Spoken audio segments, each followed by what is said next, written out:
Jesus. Mary and Joseph. Injuries, folks. Injuries all over the freaking place. I think I got an injury just recording all of the injuries that occurred this week. It was an insane week, so we're not even going to do that little intro clip. We're just going to get right into this video looking at following up on some injuries, recapping the injuries from the week, at least all of the big fantasy injuries there.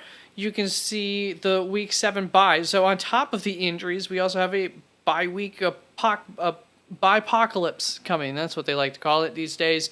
So not good. Week 8, no buys. But week 7, I think the only good thing of that is look at the team names there. At least it's kind of sparing. But probably going to be some teams out there looking to hit the waiver wire for quarterbacks. And running backs are a big thing this week. So that's going to take a while. So let's quick run through the injury follow-up here. Anthony Richardson is looking into getting surgery, which if he were to get the surgery, that would mean it's the end of the season for him. He won't be coming back. So we will keep an eye out on that and see what ends up there. Then for Khalil Herbert, we have a hamstring injury that he is coming back from in week 10 is the expectation. James Conner, week 10, question mark. I think there might be some questions as to whether he'll be returning immediately when he gets back. Might be some more complications with his injury that have been, at least that we are aware of already. And for Devon A-Chain, we are already aware that in week 11, they're fully expecting him to be healthy, come back. He gets an extra week with a bye week in week 10 for his recovery as well. Deshaun Watson had a shoulder injury a while ago. We found out some more information on it over the weekend. Still seems to be he could be back this week. It could be who knows how long until he comes back. So not really sure about his recovery. And for Daniel Jones, he could come back as soon as this week. He could come back in like 2 weeks. These are estimated injury times. We don't always fully have all the information, and I'm just taking averages that I am able to find on the internet. As far as Jahmyr Gibbs Dan Campbell just spoke a little bit before here on Monday, about 4 o'clock for me Eastern Standard Time. And he did say that things are looking optimistic for Jahmyr Gibbs. So that is good. He could be returning this week. He might not, but things are at least looking optimistic. Zay Jones, knee injury, day-to-day. They have a Thursday game, I believe, this week. So that's doesn't help, I suppose. Miles Sanders, shoulder injury, could be back this coming week. Does he have... Yeah, they have a bye week. So they do have a bye week. He probably won't be missing any more time, but he could. Don't really have a whole lot of information on that injury. Deontay Johnson and Jamal Williams are both returning from their stints on IR, as the guys at the top of the list are currently serving.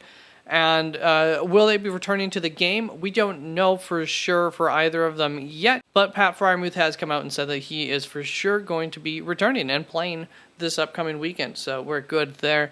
Moving on to the lovely new injury list, which is longer than our injury follow-up list from, this is 1 week, that's the first 5 weeks for the injury follow-up. Insane. But let's get to it. Trevor Lawrence, knee sprain, day-to-day. Once again, they have a Thursday night game there in Jacksonville, and I don't know if it's in Jacksonville, but Jacksonville has a Thursday night game, and just came out not too long ago, talked about it, and basically they're just uncertain as to what his status is at this point in time. Justin Fields dislocated his thumb. He is already considered to be doubtful to be playing this upcoming weekend, and you can expect this to impact his performance to some extent. Maybe it won't be obvious fantasy-wise or anything like that. For the entirety of the season, thumb dislocation of a finger, it really takes like 6 months to fully heal, and I assume if you're playing football for part of that 6 months, it may take longer for it to fully heal. But ultimately what it comes down to for his return is just once he can grip the ball well enough that he can throw the ball well. Looks like they're not expecting that to come together in 1 week's time here. Could be longer than that. Shouldn't be too long at least. And Jimmy Garoppolo had a back injury. That's never good. That's an average of 3 to 4 weeks. However, there was some good news that came out today on him. He is considered questionable for this upcoming weekend, but like I said, it was good news. It's not as bad of a scenario as they initially feared that it could be going on there. So I assume they initially thought it might be, a long-term season-ending thing. But yeah, that's the average, 3 to 4 weeks. We'll see. It might be shorter than that based on just some of the optimism coming out today. Ryan Tannehill has an ankle injury, and did just hear on that before before I started recording. He was on crutches. It is a similar ankle injury to what he had last year. So they have a bye week coming, so that's helpful. Last year's ankle injury kept him out like most of the year, as far as I recall. So that wouldn't be good, yet they seem to have him on, I guess, a week-to-week basis at this point, and he's questionable right now for 2 weeks from now. So we'll see. There's time there to figure things out. Christian McCaffrey had that oblique injury, abdominal strain most likely, but we don't know the specific injury. It didn't appear to be serious if you were able to watch that game and see how everything unfolded. He went back into the game for one play, went back out, sprinted as he went to the locker room to have x-rays done or whatever. I don't know. It's a 0 to 4 week estimated time of missing time period. Kendre Miller, question mark. I swear he got injured in the game, and based on his usage, he never came back into the game. But I can't really find anything on any kind of injury for him, so I don't know. David Montgomery had a ribs injury. This is looking to be maybe more severe than this 1 to 2 week time frame that I have. I did note earlier this morning when I was looking up this information that there's a 0 to 6 week is kind of more the full range of time frame for ribs. Just 1 to 2 was more like the average. Every injury has, a bigger time frame than the averages that I give.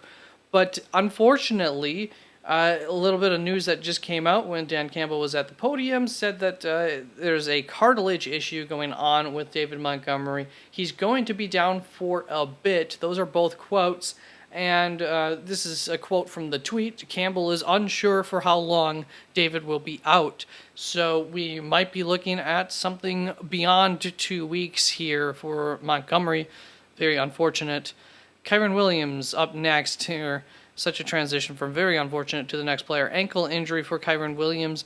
1 to 3 weeks there is the typical expectation for ankle injuries. And they have already come out and said that it is expected that he will at least be missing this upcoming weekend's game.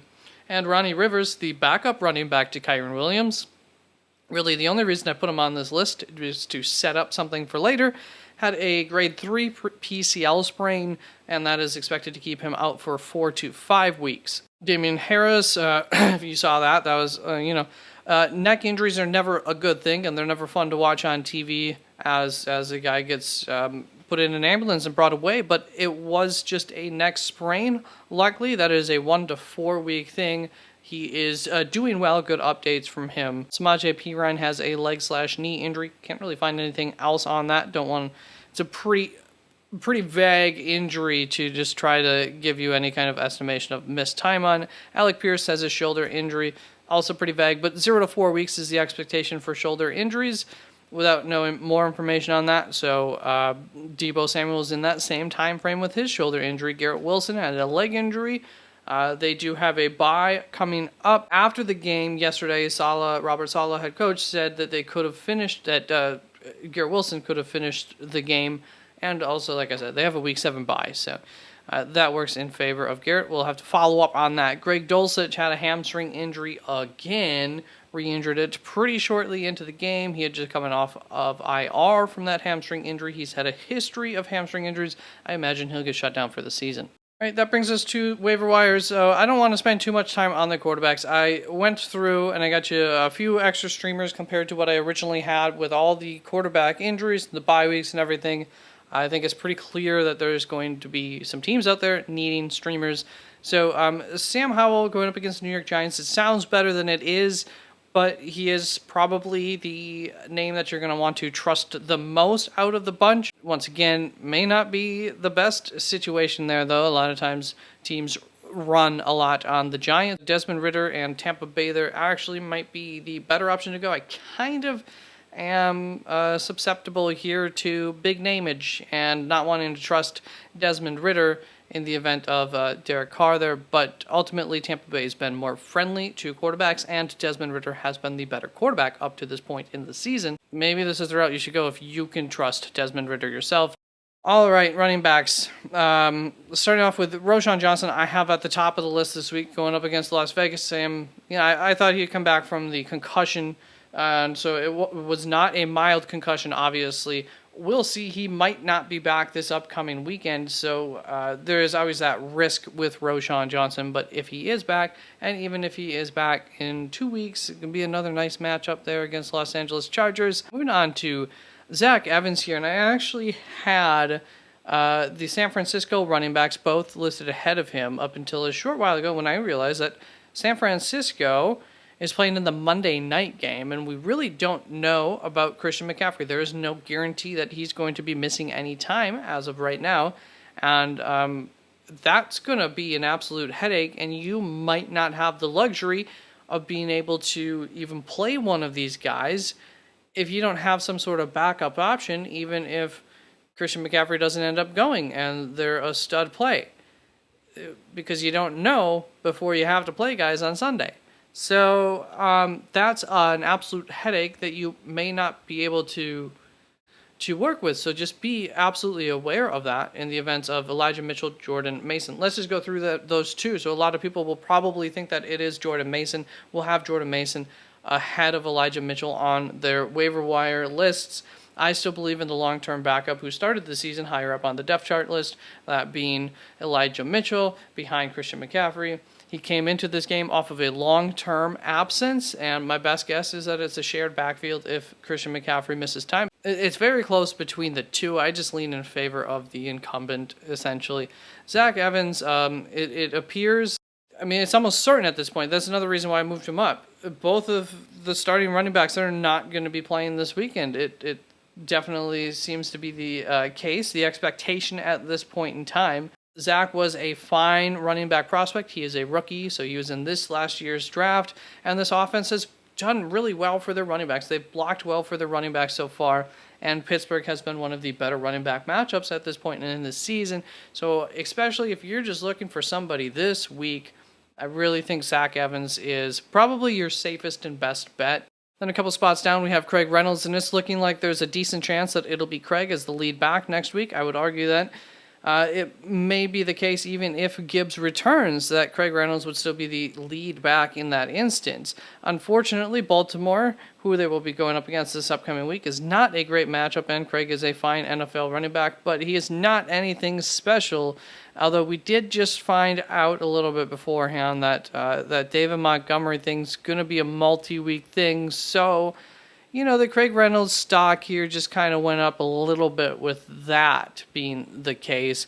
Let's move on to Kareem Hunt, and out of nowhere this last week, Kareem Hunt got quite a bit of usage. If you're looking for a longer-term option, he may even be a season-long option. Why would this usage go away? Well, it might have been a flash in the pan. There's that possibility, and that's really what's holding me back as far as where I have him here in my rankings for the waiver wire. But I think that he has as much upside as pretty much anybody on this list, aside from maybe the guy right below him, Jaleel McLaughlin. And so let's go on to Jaleel McLaughlin.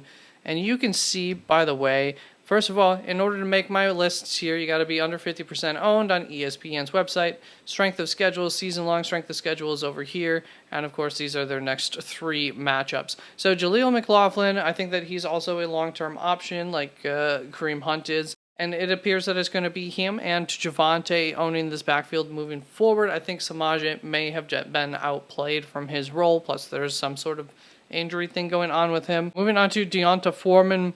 It's not a guarantee that Roschon returns this week, and even if he does, it's not a guarantee that Deonta takes a backseat to Roschon, though I don't know how comfortable you'll feel playing him, but he'll almost certainly retain some role regardless, and he'll always be, for now, an emergency option for you. Yeah, he's a little bit lower just because I think it's going to be a little bit hard to get him into your lineup if Roschon does come back. There's no Roschon. I mean, they're going up against Las Vegas, so Deonta Foreman's a solid guy to have on your roster. Keontae Ingram, Seattle's their opponent next week, and in the short term, he's going to be the lead guy in the Arizona backfield. But after Seattle, you can see that he's going up against Baltimore and Cleveland, so I definitely don't like that a whole lot. And then we have Salvin Ahmed going up against Philadelphia, New England, Kansas City coming up. It appears that Chris Brooks will miss some time, unfortunately, for Salvin Ahmed, and the only reason that he is not quite a bit higher on my list here is that Jeff Wilson could be returning as soon as next week, and Jeff Wilson's probably going to be the guy over Salvin. you would think. If Salvin goes into any games as the RB2, though, on this offense, then you can play him and have, some sort of hope for the best, no matter what the matchup is, etc.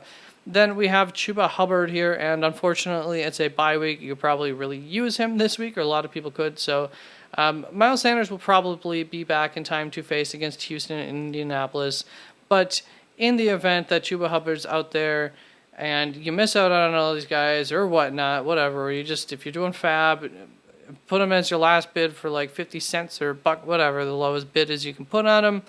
And, that's if you don't need immediate help, but he's on a bye week. There we go. These are all the stash guys that if you have the ability to, you should have them on your roster. And so that way, when injuries do occur, like plenty did this last weekend, you don't have to go out and spend your fab budget or anything like that. You've already got that guy on your bench.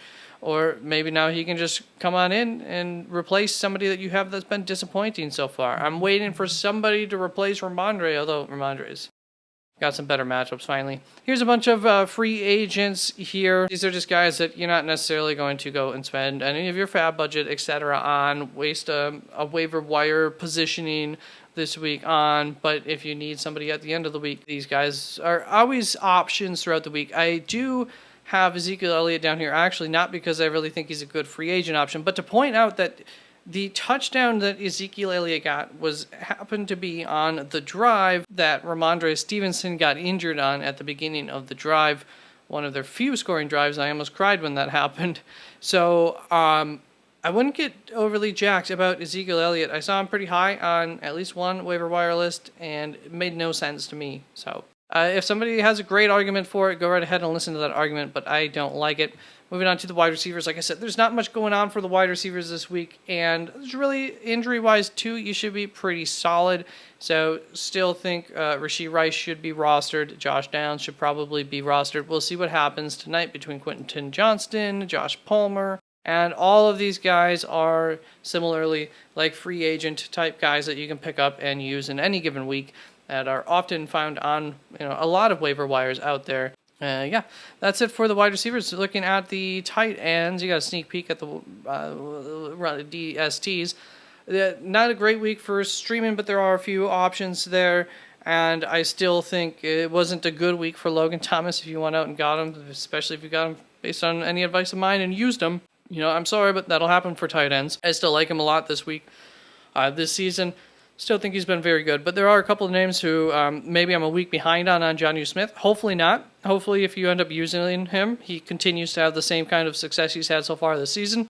It's been too good for too many games for me to ignore anymore. So yeah, he should probably be rostered and is a solid guy to throw out there as a tight end. And Michael Mayer came out of nowhere. Started to see him get utilized a little bit more 2 weeks ago against Green Bay. It didn't really turn into anything.